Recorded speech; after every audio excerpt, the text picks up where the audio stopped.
Hello and welcome back. I'm Natalie MacDonald. You're watching Sydney Direct on Dukascopy TV. This week I'm reporting from the FSC's annual conference at the Gold Coast.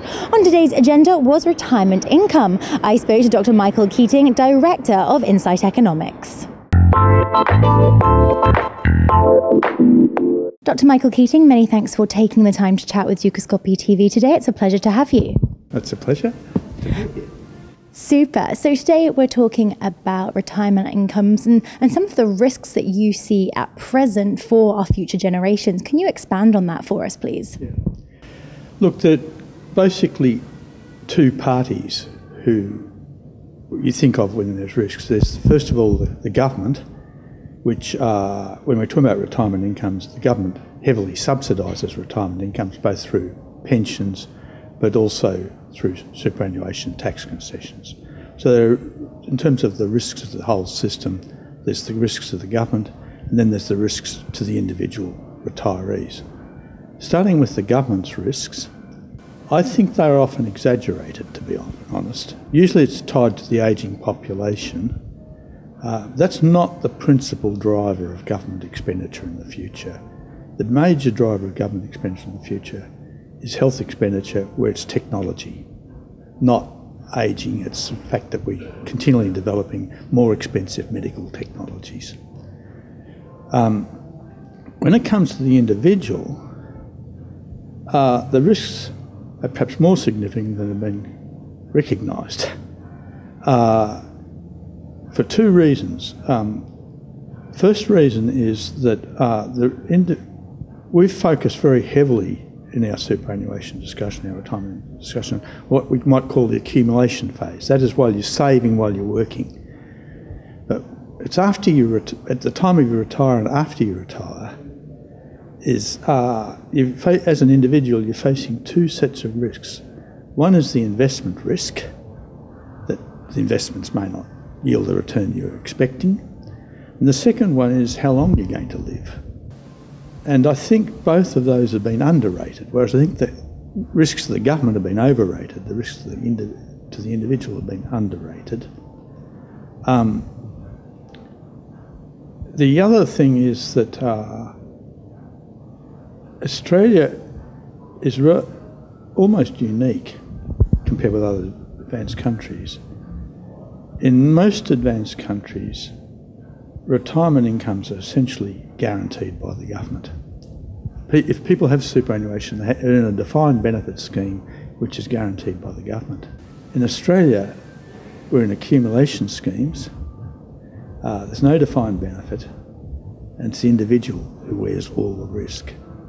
Now that's different to other countries. It's one of the reasons why in other countries the populations are ageing faster, but more importantly, the governments are facing all the risks, whereas in Australia, the individual's probably facing the bigger risks, I think. The FSC and Commonwealth Bank of Australia recently released a report that suggested that employers should be engaging and encouraging older workers within their corporations.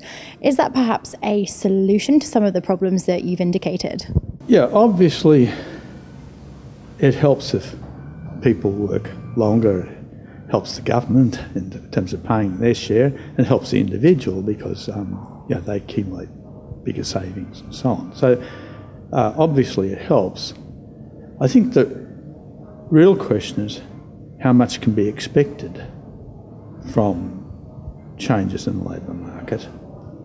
My view would be that people that have qualifications typically don't face much difficulty in continuing working if they want to. And in fact, they do continue working. If you look at Australia compared with other countries, our participation rate by the elderly who have qualifications is quite high. But for people aged 45 to 59, and they're the feeder group, for those people, the employment participation rate of those people who left school early and have no further qualifications is 20 percentage points lower than for people who've completed school and or who gained further qualifications after this. 20 percentage points. A bit less for males, a little bit more for females. That is a huge difference. And so I would argue that the most important thing is to look at the training of people and enhancing which really with a view to enhancing the employment prospects of what I'll call early skilled leaders, the less skilled people. You've mentioned already sort of the risk to government versus the risk even to individuals versus government. Is there more that government and policymakers could be doing in this issue? Look, on the government side, there are a variety of ideas for extending the preservation age and things like that to reduce costs to the government, tightening means tests. All of those may be useful and improve fairness even. I don't think they'll produce huge savings relative to the 20 percentage point increase you could achieve in participation through spending money on upskilling people who are in the feeder group into retirement. That would be the biggest way for the government to save money, and it would be the biggest help to everybody else too. In terms of what can be done in terms of the risks the individual faces as a retiree,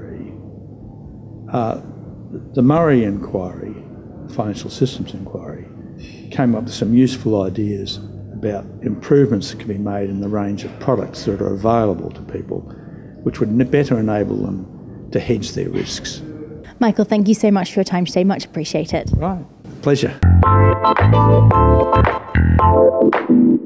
Sadly, that is all we've got time for right now, but never fear, I will be back with plenty more exclusive interviews for you right here from the FSC's annual conference. For now though, it's goodbye from me.